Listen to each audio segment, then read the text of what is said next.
নমস্কার, গল্পকথার ডালি বাই জুলিয়ার চ্যানেলের গল্প পাঠের আসরে আমি জুলিয়া সকলকে জানাই স্বাগত। যারা আমার চ্যানেলকে সাবস্ক্রাইব করেছেন প্রথমেই জানাই তাদের অসংখ্য ধন্যবাদ। বয়োজ্যেষ্ঠদের জানাই আমার সশ্রদ্ধ প্রণাম। বিগত কয়েকটি পর্ব ধরে আমি আপনাদের শোনাচ্ছি বিখ্যাত কথা সাহিত্যিক বিভূতিভূষণ বন্দ্যোপাধ্যায়ের একটি অবিস্মরণীয় সৃষ্টি উপন্যাস, যার নাম দৃষ্টি প্রদীপ। আগে আমি 11টি পর্ব শুনিয়েছি, যেখানে আপনারা শুনেছেন গল্পের প্রধান চরিত্র জিতু মাঝে মাঝে তার মনের খেইটা হারিয়ে ফেলত এবং সে অন্যের অদৃশ্য নানা দৃশ্য দেখত। এমনকি মৃত ব্যক্তির সঙ্গে মাঝে মাঝে কথাবার্তা বলতো। এক কথায় তার আধ্যাত্ম দৃষ্টির টর্চ যেন মাঝে মাঝে হঠাৎ করে জ্বলে উঠত। এরকম বলেই বোধহয় বইটির নাম তিনি দিয়েছেন দৃষ্টি প্রদীপ। এই জিতু ছোটবেলায় চা বাগানে মানুষ হয়েছে, সেখানে তার বাবা চাকরি করত। তারপরে গ্রহের ফেরে বিভিন্ন ঘাত প্রতিঘাতের মাধ্যমে সে চলে আসে তাদের পৈতৃক ভিটেতে। সেখানে শুধু অপমান ছাড়া ভালোবাসা সে তারা একেবারেই পায়নি। দুই ভাই বোন এবং মায়ের সংসার কষ্টেই কেটেছে। অতঃপর পড়াশুনো শিখে বিভিন্ন জায়গায় ঘুরতে ঘুরতে আবার দাদার কাছে এসে সে আশ্রয় নেয়। বৌদি ভীষণই ভালো ছিল, তাকে যত্নও করত, কিন্তু চাকরি না করে দাদার ঘাড়ে খাওয়া এটাও তার পছন্দ হতো না। মায়ের মৃত্যুর পর তাই সে এবার চেষ্টা করে যদি কিছু করা যায়, চাকরি বাকরি। ভেবেছিল নৈহাটিতে গিয়ে পাটকলে যদি চাকরি পাওয়া যায় সে চাকরি নেবে, কিন্তু শেষ পর্যন্ত কলকাতাতেই তাকে আসতে হলো। শুরু করছি আজকের 12 পর্ব, দৃষ্টি প্রদীপ। কিন্তু শেষ পর্যন্ত কলকাতাতেই এলাম। মাস 2 কাটল। একটা মেসে থাকি আর নানা জায়গায় চাকরির চেষ্টা করি। কোনো জায়গাতেই কিছু সুবিধা হয় না। একদিন রবিবারে ব্যারাকপুর ট্রাঙ্ক রোড ধরে বেড়াতে বেড়াতে অনেক দূর চলে গেছি। দমদম ছাড়িয়ে গেছি। হঠাৎ ঝড় বৃষ্টি এলো। দৌড়ে একটা বাগান বাড়ির ঘরে আশ্রয় নিলাম। ঘরটাতে বোধ হলো বহুদিন কেউ বাস করেনি। ছাদ ভাঙা, মেঝের সিমেন্ট উঠে গেছে, বাগানটাতেও জঙ্গল হয়ে গেছে। একটা লোক সেই ভাঙা ঘরের বারান্দাতে শুয়েছিল। বোধহয় কদিন থেকে এখানেই সে বাস করছে। একটা দড়ির আলনায় তার কাপড় চোপড় টাঙানো। আমায় দেখে লোকটা উঠে বসলো, বলল, এসো বাবা, বসো বসো, বেশ ভিজে গেছো দেখছি বৃষ্টিতে, বসো। লোকটার বয়স 50-এর ওপর হবে। পরনে গেরুয়া আলখাল্লা, দাড়ি গোঁফ কামানো। আমায় জিজ্ঞাসা করলো, তোমার নাম কি বাবা? বাড়ি কি এই কাছেই বুঝি? নাম বললাম, সংক্ষেপে পরিচয় দিলাম। বলল, বাবা, ভগবান তোমায় এখানে পাঠিয়ে দিয়েছেন আজ। তুমি বসো, তুমি আমার অতিথি, একটু মিষ্টি খেয়ে জল খাও। আমি খেতে না চাইলেও লোকটা পিড়াপিড়ি করতে লাগলো। তারপর কথা বলতে বলতে হঠাৎ ডান হাতটা শূন্যে একবার নেড়েই হাত পেতে বলল, এই নাও। হাতে একটা সন্দেশ। আমি ওদিকে অবাক হয়ে চেয়ে দেখলাম। বলল, আর একটা খাবে? এই নাও। হাত তখন উঠিয়েছিল।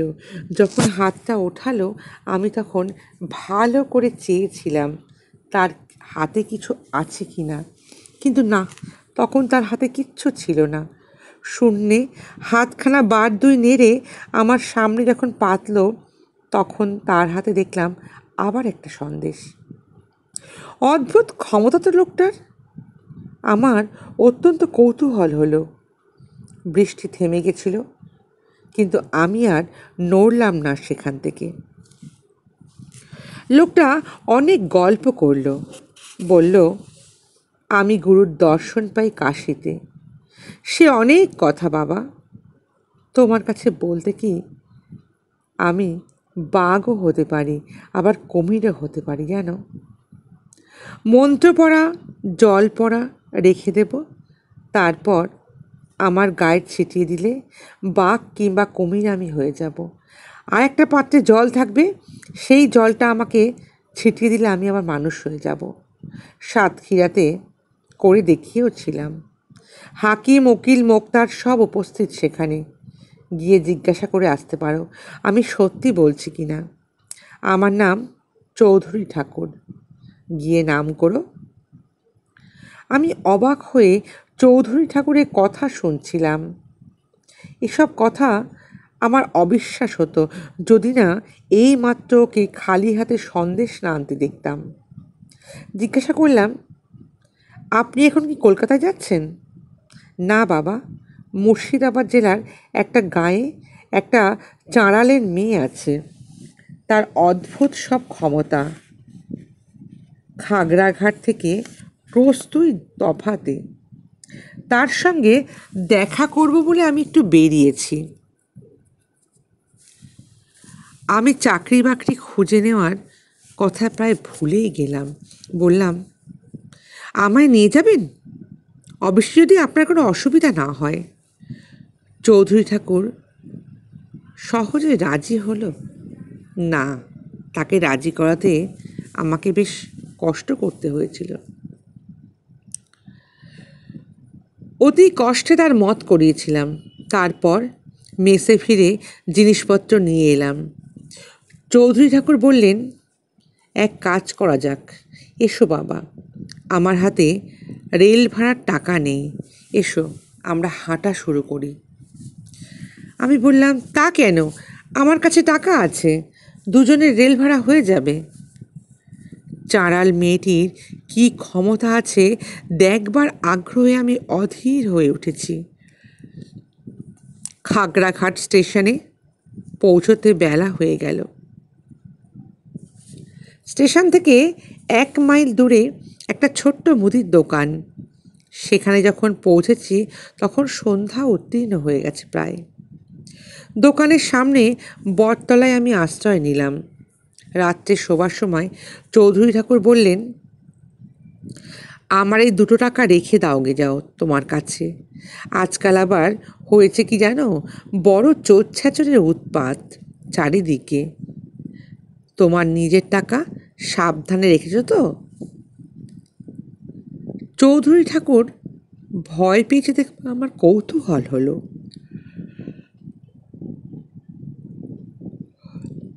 পাড়া গাঁয়ের মানুষ তো হাজার হোক পথে বেরোলে ভয়ে অস্থির হয়ে পড়ে, কিন্তু চৌধুরী ঠাকুরও ভয় পাচ্ছেন। আমি বললাম, আরে বাবা, কোনো ভয় নেই, দিন, আমাকে দিন, আমাকে দিন।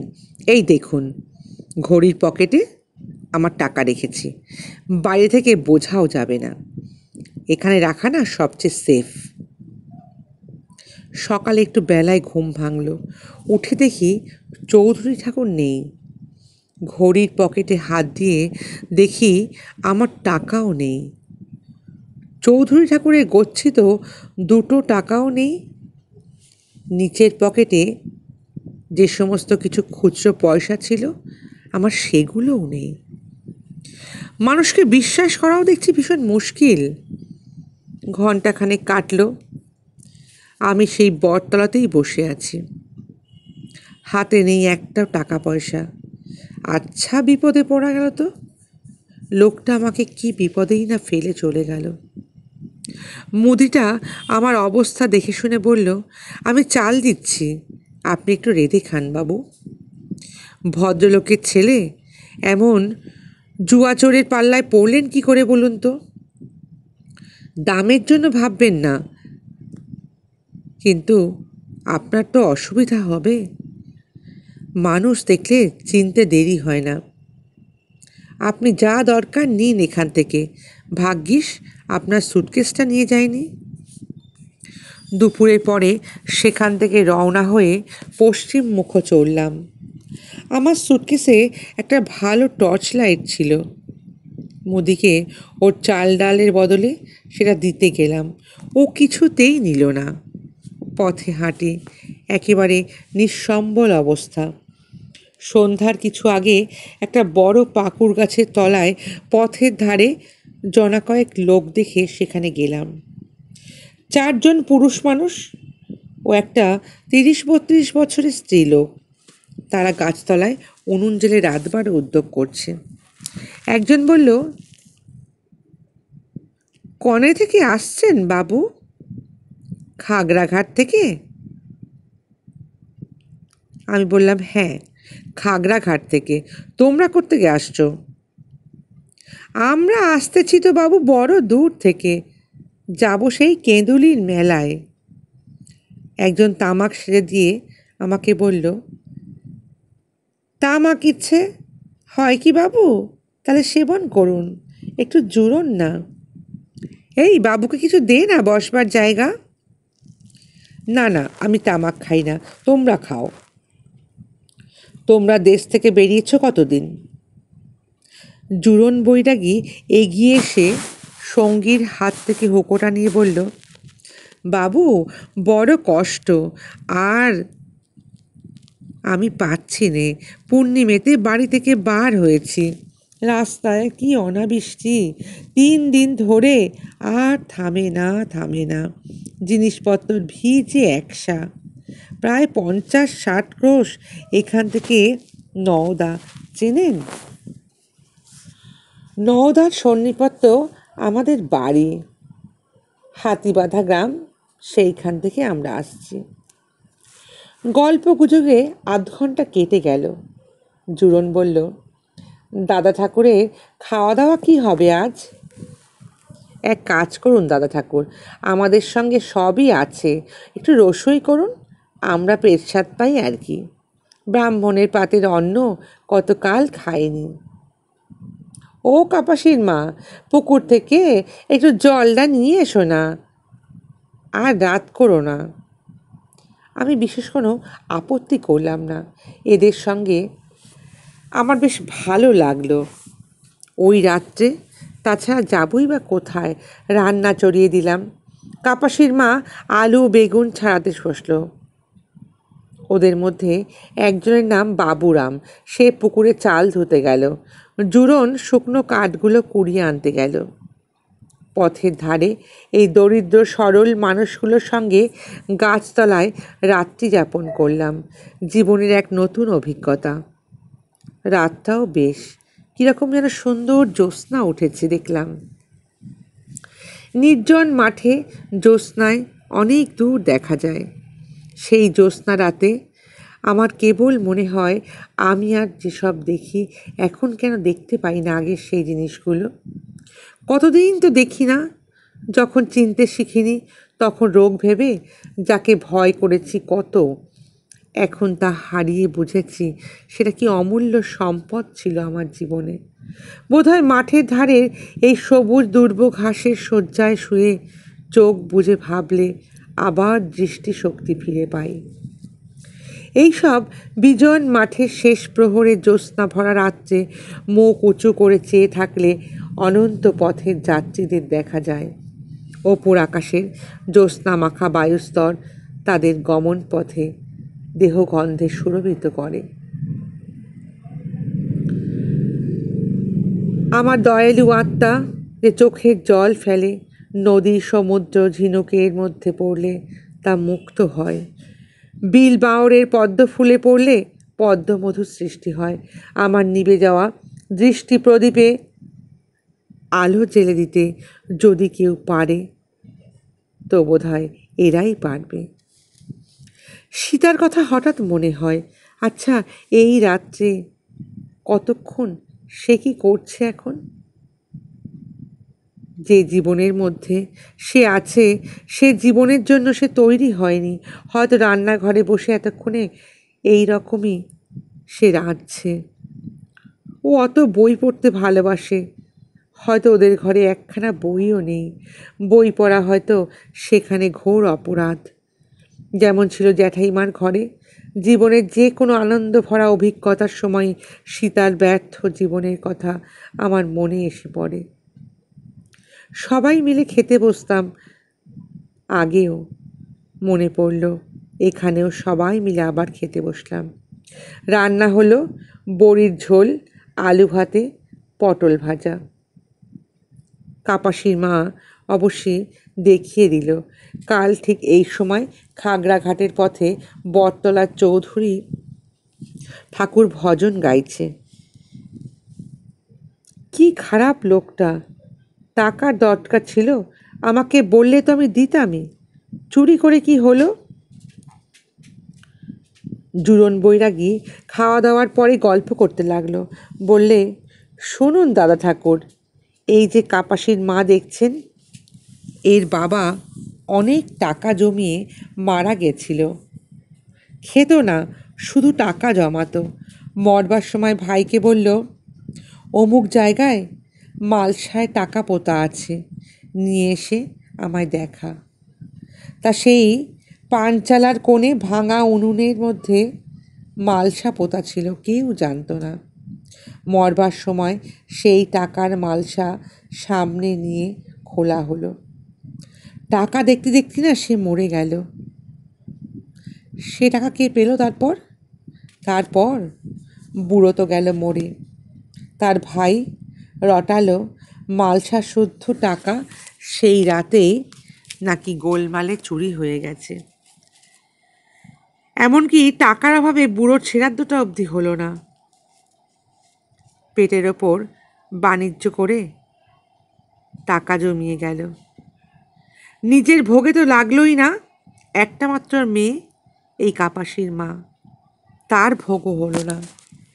টাকার মালসা রাতারাতি কে যে কোথায় সরিয়ে ফেললো কে জানে। কাপাসির মা ঝাঁঝের সঙ্গে বলে উঠল, হ্যাঁ গো হ্যাঁ, সরিয়ে ফেলতে এসেছিল পাড়ার লোক, যে নেবার সেই নিয়েছে। আমি কি আর কিছু জানি না, বুঝি না? ধম্ম আছেন মাথার ওপর, তিনি দেখবেন। 6 মাসের মেয়ে নিয়ে বিধবা হয়ে লোকের দৌড়ে দৌড়ে ঘুরেছি দুটো ভাতের জন্যে। আমার যে বাপের ধন যে নিয়েছে।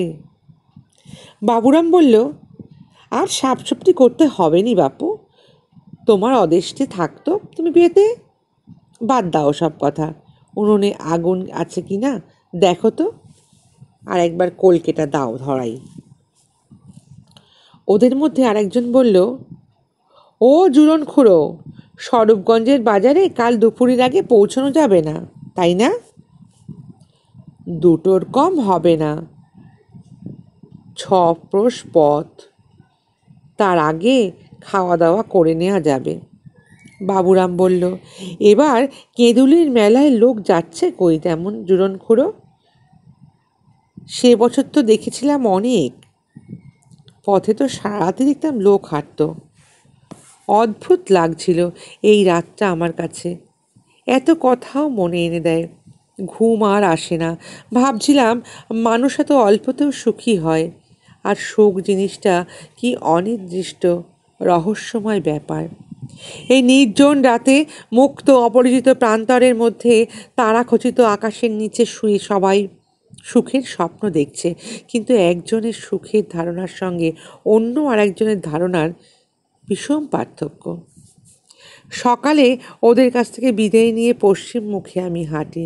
রাত দেশের বড় বড় মাঠের ওপর দিয়ে পথ, রাঙা বালি, দিগন্তে তাল বনের শাড়ি, হয়তো মাঠের মাঝে প্রাচীনকালের প্রকাণ্ড দিঘি তাল বনে ঘেরা। কি ফাঁকা জায়গা সব, মনে হতো যেন সীমাহারা দিক সমুদ্রে ভেলা ভাসিয়ে চলেছি, কোন অজ্ঞাত দিগন্তের বননীল উপকূলে ঘিরে ভিড়ব। অন্ধকার বিধিপথ বেয়ে অভিসারিকার চিরদিন পা টিপে টিপে হাঁটে। বৃন্দাবনের দিন ফুরিয়ে গেল, মহাভারতের যুগ কেটে গেল, যমুনার তটে কালীকদম্ব ছায়াকালের অন্ধকার লুকিয়েছে। মাঠের পথ প্রথমটা কেঁদুলির মেলার লোকজনের সঙ্গে দেখা হতো, পরে আর তেমন লোক দেখতে পাইনি। এত বড় মাঠের মধ্যে অনেক সময় আমি একাই পথিক। এই ধুধু সীমাহীন প্রান্তর সূর্যাস্তের কি মূর্তি! আমাদের অঞ্চলে কোনোদিন আমি তা দেখিনি। অন্ধকার হলে মাঠের মধ্যেই কতদিন রাত কাটিয়েছি। ছেলেবেলায় চা বাগানে কাটিয়ে এই শিক্ষা পেয়েছিলাম, রাত্রিতে যে কোথাও আশ্রয় নিতে হবে এ কথা কি কোনো মানে আছে নাকি? শীতের দেশ নয়, ঘন হিমারণ্যের হিংস্র সাপদও নেই এখানে। নিতান্ত নিরীহ নিরাপদ দেশ। এখানে নক্ষত্র ভরা মুক্ত আকাশে চাঁদোয়ার তলায় মাটির ওপর যা হয় একটা কিছু পেতে রাত কাটানোর মতো আনন্দ বোধ হয় আমি পালঙ্কেতে শুয়েও পাইনি। একদিন এই অবস্থায় একটা অদ্ভুত অভিজ্ঞতা হলো আমার, একটা অপূর্ব নাম না জানা অনুভূতির অভিজ্ঞতা। মুখে সে কথা বলা যায় না, বোঝানো যায় না, শুধু সেই বোঝে এরকম যার হয়েছে।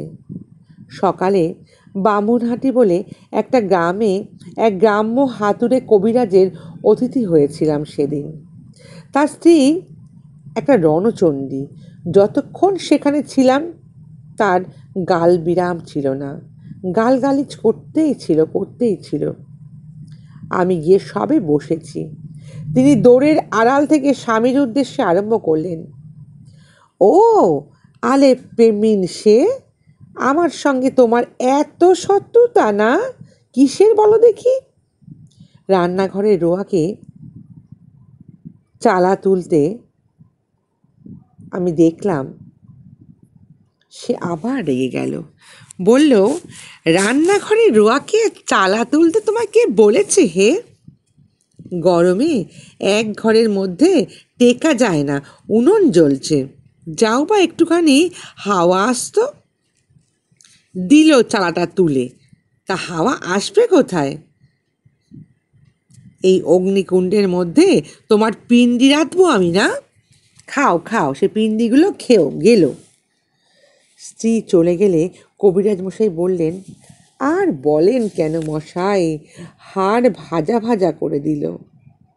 শুনলেন তো, দাঁতের বাদ্যি এই রকম সর্বদা করে জানেন। আর ঘোর সূচিবাই, দুনিয়ার সব জিনিস অশুদ্ধ, দিনের মধ্যে 7 বার নাইছে। নিমোনিয়া হয়ে যদি না মরে তবে আমি কি বলেছি। আজ 1 বছর ধরে এই গোয়ালের আশেপাশে এক পাশে দেখুন তক্তপোষ পেতে শোয় আলাদা। ঘরের জিনিস সব নাকি অশুদ্ধ, সেখানে কি শোয়া যায়? ওরকম ছিল না জানেন মশাই, ছেলেটা মরে যাবার পর থেকে না এরকম হয়ে গেল। তারপর যে কথা বলছিলাম, বামুনহাটি থেকে বিকেলে বার হয়ে ক্রোশ যেতে না যেতেই সন্ধ্যা নেমে এলো। মাঠের মধ্যে একটা ছোট নদী, রাস্তা থেকে একটু দূরে। নদী এত ছোট যে তাকে আমাদের দেশ হলে বলতো খাল। দুপারে রাঙা কাকর বিছানো, ধারে ধারে কাঁটা ঝোপ আর তাল গাছ। সেখানে রাত্রি যাপন করলো বলে মাটির ওপর ছোট শতরঞ্চিখানা পেতে তার ওপর বসলাম। কোনো দিকে কোনো জনপ্রাণী নেই। খালের ওপারে একটা তাল গাছের মাথায় শুকনো পাতা হাওয়ায় খড়খড় শব্দ করছে। এই অন্ধকারে প্রদোষে তাল গাছের মাথার ওপরকার আকাশে নিঃসঙ্গতা তারা। আমি একবার তারাটার দিকে চাইছি, একবার চারদিকে নিস্তব্ধ পাতলা অন্ধকারের দিকে চাইছি। হঠাৎ আমার মনে হলো একটা কি যেন আনন্দ মনের মধ্যে খেলে গেল। সে আনন্দ এত অদ্ভুত যে বেদনার থেকে তা বেশি পৃথক নয়। সে পুলকে আমার চোখের জল এনে দিল। মনে কেমন যেন একটা অভাবের অনুভূতি জাগিয়ে তুলল আমার। কিছুক্ষণ আগেও যে জগতে আমি ছিলাম, এ যেন সে জগৎ নয়। এ জগৎ যুগ যুগে তুচ্ছ জনকোলাহল, কত গভীর মাটির স্তরের নিচে চাপা পড়ে যাওয়া একটা জগৎ, ফুল ফুটে নির্জনে ঝরে পড়ার জগৎ, অজানা কত বন প্রান্তরে কত অশ্রুভরা আনন্দ তীর্থের জগৎ। শুধু নির্জনে তাল বনরেখার মাথার ওপর শ্যামলতার পাট টানা সীমাহীন নীল শূন্যে বহুদূর কোনো ক্ষীণ রশ্মি নক্ষত্রের সঙ্গে যেন এ জগৎ। অন্ধকারে কোন খনিগর্ভে চুনা পাথর হয়ে যায় তাদের হার কে জানে। আবার নবীন বুকে নবীন আনন্দ জেগে ওঠে। আবার আমি হাসি, আবার আমি হেসে খুশে বেড়াই। আবার আশার স্বপ্ন জাল বনে আমার মনে, অথচ সব সময় তাদের মাথার ওপর দিয়ে অনন্তকালের প্রবাহ ছুটে যায়। পুরনো পাতা ঝরে পড়ে, নতুন পাতার গান শুরু হয়। আমার মনে সব ওলটপালট হয়ে গেল। এমন এক দেবতার ছায়া আমার মনে নামলো, যেন জ্যাঠামশায়ের শালগ্রাম শিলার চেয়েও বড়, আটঘরার বটতলার সেই পাথরের প্রাচীন মূর্তিটার চেয়েও বড়, মহাপুরুষ যীশুখ্রিস্টের চেয়েও বড়, চক্রবুহবাল দূরের স্বপ্নরূপে সেই দেবতারই যেন ছায়া। কিন্তু আর একবার যেন অন্তত তারা আসে আমার জীবনে। আমার মনে হলো আমি পথ হারিয়েছি। না না, আমি কিচ্ছু আর চাই না। আমি চাই আজকের সন্ধ্যার মতো আনন্দ, এবং যে নতুন দৃষ্টিতে এই মুহূর্তের জন্য জগৎটাকে দেখলাম তা যেন হারিয়ে না ফেলি। পরদিন দুপুরে সন্ধ্যার নামার মিলল ক্রোশ চারেক দূরে দ্বারবাসিনী গ্রামে একটা প্রসিদ্ধ আখড়া বাড়ি আছে। সেখানে মাঝে মাঝে ভালো ভালো বৈষ্ণব সাধু আসেন। গায়ের বাইরে আখড়া বাড়ি, সেখানে থাকবার জায়গাও মেলে। সন্ধ্যার সামান্য আগে দ্বারবাসিনীর আখড়া বাড়িতে পৌঁছলাম। গ্রামের প্রান্তে একটা পুকুরের ধারে অনেকগুলো গাছপালা, ছায়াশূন্য কাকড় ভরা ঊষর ধুধু মাঠের মধ্যে এক জায়গায় টলটলে স্বচ্ছ জলে ভরা পুকুর। আমি যেতেই সেখানে একজন পৌঢ় বৈষ্ণব, গলায় তুলসীর মালা, পরনে মোটা তসরের বহির্বাস, উঠে এসে জিজ্ঞাসা করলেন, কোত্থেকে আসা হচ্ছে বাবুর? তারপর তালপাতার ছোট চাটাই পেতে আমাকে বসতে দিল। হাত মুখ ধোয়ার জল নিজেই এনে দিল। গোল মতো উঠোনের চারিধারে রাঙা মাটির দেওয়াল তোলা ঘর, সব ঘরের দাওয়ায় দুটো তিনটে বৈষ্ণব বসে আছে। খুব সম্ভবত আমার মতোই বোধহয় পথিকেরা, রাত্রের জন্য আশ্রয় নিয়েছে। সন্ধ্যার পর আমি তালপাতার চাটাইয়ে বসে একটি বৃদ্ধ বৈষ্ণবের একতারা বাজনার গান শুনছি। এমন সময় একটা মেয়ে আমার উঠোনে এসে আমাকে জিজ্ঞাসা করলে, আপনি রাত্রিরে কি খাবেন? আমি বিস্মিত হয়ে বললাম, আমায় বলছেন? মেয়েটি শান্ত স্বরে বলল, হ্যাঁ, রাত্রে কি ভাত খান আপনি? আমি থতমতকে বললাম, হ্যাঁ হ্যাঁ, যা হয় তাই খাবো, ভাতও খেতে পারি। আপনাদের যাতে অসুবিধা না হয় তাই করবেন। মেয়েটি বলল, আমাদের সুবিধা নিয়ে নয়, এখানে আপনার যা ইচ্ছা হবে খেতে আপনি তাই বলবেন। আপনি কি চা খান? এ পর্যন্ত কোনো জায়গায় এমন কথা আমি শুনিনি। কোনো মন্দিরে বা বৈষ্ণবের আখড়াতে তো নয়ই। ডেকে কেউ মন্দিরে এসে জিজ্ঞাসা করেনি আমি চা খেতে চাই কি না। বললাম, চা খাওয়া তো অভ্যেস আছে, তবে সুবিধা না হলে। মেয়েটি আমার কথা শেষ হওয়ার আগেই চলে গেল। মিনিট কুড়ি পরে এক পেয়ালা চা নিয়ে এসে নিঃসংকোচে আমার হাতে দিয়ে দিল। বলল, দেখুন চিনি ঠিক আছে তো? আবার তাকে দেখলাম, রাত্রে খাবার সময়। লম্বা দাওয়ায় শাড়ি দিয়ে 7-8 জন লোক খেতে বসেছে। মেয়েটা নিজের হাতে সবাইকে পরিবেশন করলো। প্রকাণ্ড বড় ভাতের ডেকচি নিয়ে 2 হাত ধরে নিয়ে এসে আমাদের সামনে রাখলো। তা থেকে থালা করে ভাত নিয়ে সকলকে দিতে লাগলো। আমার পাশের লোকটা কি বলল, ও কি শ্যাম কাকা, লাউয়ের ঘন্ট দিয়ে আর দুটো খান না, ওবেলা তো খাওয়াই হয়নি। সে সসম্ভ্রমে বলল, না না দিদি ঠাকরুন, আমাকে আর বলতে হবে না আপনার, পেটে জায়গা নেই আর, তেঁতুল মেখে বরং দুটো খাবো ভাত।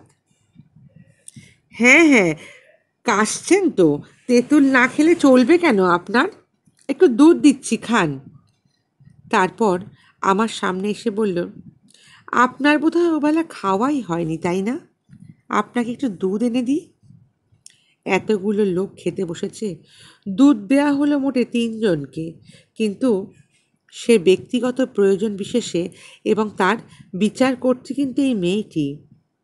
আমার না বেশ কৌতূহল হলো। রাত্রে শুয়ে শুয়ে ভাবলাম, মেয়েটি তো চমৎকার, দেখতে সুশ্রী বটে, তবে সুন্দরী বলা যাবে না। কিন্তু আমি ওরকম মুখের গড়ন কখনো দেখিনি। প্রথমে সন্ধেবেলায় ওকে দেখেই আমার মনে হয়েছিল এ কথা, বারবার চেয়ে দেখতে ইচ্ছা করে। ওর সুন্দর ডাগর চোখ দুটো আমাকে খুব আকৃষ্ট করেছে। না, ওর মুখের বিশিষ্ট ধরনের লাবণ্যময় যে গড়ন আছে তা বলবো না। রাত্রে তখন ভালো করে বুঝতে পারিনি মেয়েটি কে। নিতান্ত ছেলে মানুষ তো নয়, সারা দেহে যৌবনশ্রী তো ফুটে উঠেছে, পরিপূর্ণভাবেই এখানে সে রয়েছে, পাকাপাকিভাবে মনে হচ্ছে। এখানে ওভাবে থাকে কেন সে, আখড়ার সঙ্গে ওর সম্পর্কটাই বা কী, এরম একটা যৌবনপ্রাপ্ত মেয়ে। নানা প্রশ্ন মনের মধ্যে ঘুরপাক কাটছে আমার। ঘুম থেকে উঠে আর ঘুম এলো না। পরদিন সকালে মেয়েটির সঙ্গে অনেকবার দেখা হলো। অতিথিদের কারোর অযত্ন না হয় সেদিকে দেখলাম ওর বেশ দৃষ্টি আছে। এই অঞ্চলে চালে কাঁকর বলে সে নিজে সকালে কুলো নিয়ে বসে তার আধমন চাল ঝাড়ল। বেলা 9টার সময় হঠাৎ এসে আমায় বলল, আপনার ময়লা জামা কাপড় যদি পুটলিতে থাকে তো দিন, আমি কেচে দিচ্ছি। আপনার গায়ের জামাটাও তো ময়লা হয়ে গেছে, খুলে দিন, খুব রোদ, দুপুরের মধ্যে শুকিয়ে যাবে। আমি প্রথমটা একটু সংকুচিত হয়ে পড়েছিলাম, তারপর দেখলাম সে সকলেকেই এভাবে জিজ্ঞাসা করছে কাপড় চোপড় কাচবে কিনা। একজন বৃদ্ধ বাউলের গেরুয়া আলখাল্লা ময়লা হয়েছিল বলে সে খুলিয়ে নিয়ে গেল। পরে শুনলাম মেয়েটি নাকি ওরকম প্রায়ই করে, আখড়াতে ময়লা কাপড় একদম থাকবার জোই নেই। এখানে 1-2 কাটাবার পর আর একটা জিনিস আমার বিশেষ করে চোখে পড়ল, যে মেয়েটির মধ্যে কোনো মিথ্যে সংকোচ নেই, সহজ সিধে ব্যবহার, কি কাজে আর কি কথাবার্তায়, সজীব আর দীপ্তিময়ী, যেন সঞ্চারিণী দীপশিখা, যদি শ্যামাঙ্গী মেয়েকে দীপশিখার সঙ্গে তুলনা করা হয়, যেরকম হয় আর কি। তৃতীয় দিন বিকেলে এসে সে আমাকে বলল, পুকুর পাড়ের বাগানটা দেখেছেন, আসুন দেখিয়ে নিয়ে আসি আপনাকে। এই কথাটা আমার বেশ ভালো লাগলো। এই পর্যায়ে আমি কোনো মেয়ে দেখিনি যে বাগান ভালোবাসে, দেখবার জিনিস বলে কিছু মনে করে। ওর সঙ্গে গেলাম। অনেক গাছ আমাকে সে চিনিয়ে দিল। কাঞ্চন ফুলের গাছ আমি প্রথম চিনলাম। এক কোণে একটা বড় তমাল গাছের তলায় ইটের তুলসী মঞ্চ আর বেদি দেখিয়ে বলল, বাবা এখানে বসে জপ করেন জানেন, করতেন। জিজ্ঞেস করলাম, আপনার বাবা এখন কোথায়? মেয়েটি কেমন যেন একটা বিস্ময়ের দৃষ্টিতে আমার দিকে চেয়ে বলল, বাবা তো নেই, এই 4 বছর হলো মারা গেছেন। এই যে পুকুরটা, বাবা কাটিয়েছিলেন। আর এই বকুল গাছটা, ওপাশের বিষ্ণু মন্দির, সব বাবাই তুলেছিলেন, শেষ করে যেতে পারেননি। এই কথার সূত্র খুঁজে পেলাম ওর সম্পূর্ণ পরিচয় জিজ্ঞেস করবার। আর দুদিন কাউকে ওর সম্বন্ধে কোনো কথা বলিনি, পাছে কেউ কিছু মনে করে। কৌতূহলের সঙ্গে বললাম, আপনার বাবার নামেই বুঝি এই আখড়া? কি যেন লোচন দাসের আখড়া না আখড়া কি যেন বলে? না না, তা নয়, আমরা ব্রাহ্মণ। আমার বাবার নাম ছিল কাশীশ্বর মুখুজ্জে। লোচন দাস এই আখড়া বসান, কিন্তু মরবার সময় বাবার হাতে এর ভার দিয়ে যান। তারপর বাবা 8-9 বছর আখড়া চালান। আখড়ার নামে যত ধানের জমি সব বাবার। আসুন, বিষ্ণু মন্দির দেখবেন? আসুন না। মনে ভাবি বিষ্ণু মন্দির তুচ্ছ, ফিলিপাইন দ্বীপপুঞ্জ পর্যন্ত আমি সঙ্গে যেতে রাজি আছি। পুকুর পাড়ের একটা বকুল গাছের পাশে একটা তৈরি ইটের ঘর। মেয়েটি বলল, গাঁথা শেষ হয়নি তো এখনো? হঠাৎ বাবা, তাই তো অর্ধেক করে আছে। কাঁচা গাঁথুনি, আর বছরের বর্ষায় ওদিকের দেওয়ালটা খানিকটা আবার ভেঙে পড়েছে। বকুল গাছে কি লতা উঠেছে? আমি দেখিয়ে বললাম, বেশ ফুল ফুটেছে তো। এটা কি লতা? ও বলল, মালতী লতা। একটু চুপ করে থেকে হেসে বলল, জানেন আমার নাম? ওর কথার ভঙ্গিতে মনে হলো ও এখনো ছেলে মানুষ। বললাম, আপনার নাম মালতীলতা? ও আচ্ছা। কাল উদ্ভব দাস বাবাজি তো আপনাকে রুনি বলে ডাকছিলেন, তাই ভাবলাম বোধ হয়। ও সলজ্জ মুখে বলল, লতা নয়, লতা নয়, মালা। দুজনেই আখড়া বাড়ির নাট মন্দিরে ফিরে এলাম। তারপর মালতীকে আর দেখতে পেলাম না। সেই যে সে রান্নাঘরে কাজ নিয়ে ঢুকলো, রাত 10টা পর্যন্ত তার সেখান থেকে বেরোনো হলো না। সকালে ঘুম ভেঙে উঠে মনে হলো এক মধুর স্মৃতি যেন আমার মনের মধ্যে ঘুরছে। মধুর অনুভূতি অনুভব করলাম। মালতীকে যেন স্বপ্নে দেখেছি। ওর প্রকৃতপক্ষে কোনো পার্থিব অস্তিত্ব নেই যেন। স্বপ্ন ভাঙার সঙ্গে সঙ্গে তার কথা মনে পড়ল। বকুলতলায় তার সঙ্গে দাঁড়িয়েছি, সে হাসি মুখে নিজের নাম বলেছে।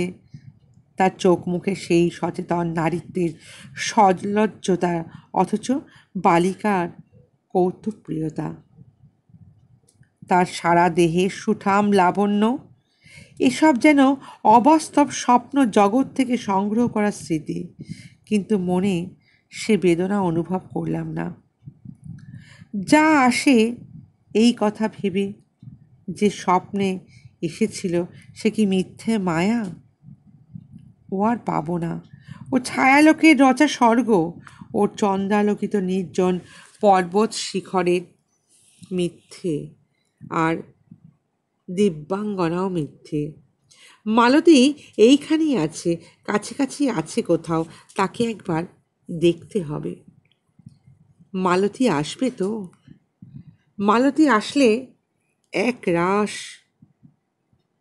কেমন যেন পেঁজা তুলোর মতো হাওয়া বয়ে গেল। তারপর মালতী সকালে এলো, সত্যি এক রাশ তুলো পিষতে বসল। বেলা 11টা পর্যন্ত সে আর কোনো কাজে গেল না। প্রথমে এখানে বসে যে পৌর বৈষ্ণবটিকে দেখেছিলাম, তার নাম উদ্ভব দাস, সেই লোকটি মালতীর অভিভাবক। কার্যত কিন্তু মালতীকে খেয়াল সে রাখে না, বা রেখে চলতে হয় হয়তো এইটুকুনি। সেও মালতীর কাছে বসে তুলো পিষতে ব্যস্ত হলো। মালতীর কথা ঠেলবার সাধ্য কারণ নেই। মালতীর ইতিহাস উদ্ভব দাসের মুখে একদিন আমি শুনে নিলাম ইতিমধ্যে। উদ্ভব বাবাজিকে একদিন আখড়ার বাইরে মাঠে নিয়ে গিয়ে সুকৌশলে ঘুরিয়ে মালতীর কথা জিজ্ঞাসা করছিলাম। মালতীর কথা জিজ্ঞাসা করব ভেবেই তাকে আমি নিয়ে গেছিলাম। আজ আমাকে একটু জানতেই হবে মালতীর সম্পর্কে, না হলে আমার মনটা অস্থির হয়ে রয়েছে। কিন্তু কে এই মালতী? তার সঙ্গে উদ্ভব দাসেরই বা কী সম্পর্ক? আর এই মালতীকে জিতুর কেনই বা এত ভালো লাগলো? ভবিষ্যতে কি মালতীর সঙ্গে তার জীবনটা জড়াবে? এ কথা জানতে গেলে অবশ্যই শুনতে হবে আগামী পর্ব। তবে পর্বটা শেষ করার আগে আপনাদের কাছে আমার অনুরোধ, যারা এখনও আমার গল্প শুনছেন কিন্তু গল্পকথার ডালি পরিবারের সদস্য হননি, তারা একটা সাবস্ক্রাইব করে আমার গল্পকথার ডালি পরিবারের সদস্য হবেন আর পাশের বেল আইকনটা টিপে রাখবেন, যাতে আমার গল্প আপলোডের সঙ্গে সঙ্গে আপনাদের কাছে নোটিফিকেশনটা পৌঁছে যায়। আর যদি ভালো লাগে তাহলে একটা লাইক করবেন আর আপনাদের মতামত অবশ্যই জানাবেন। আজ তাহলে এইটুকুই। সকলে ভালো থাকবেন, সুস্থ থাকবেন। খুব তাড়াতাড়ি নিয়ে আসবো আমি আগামী পর্ব।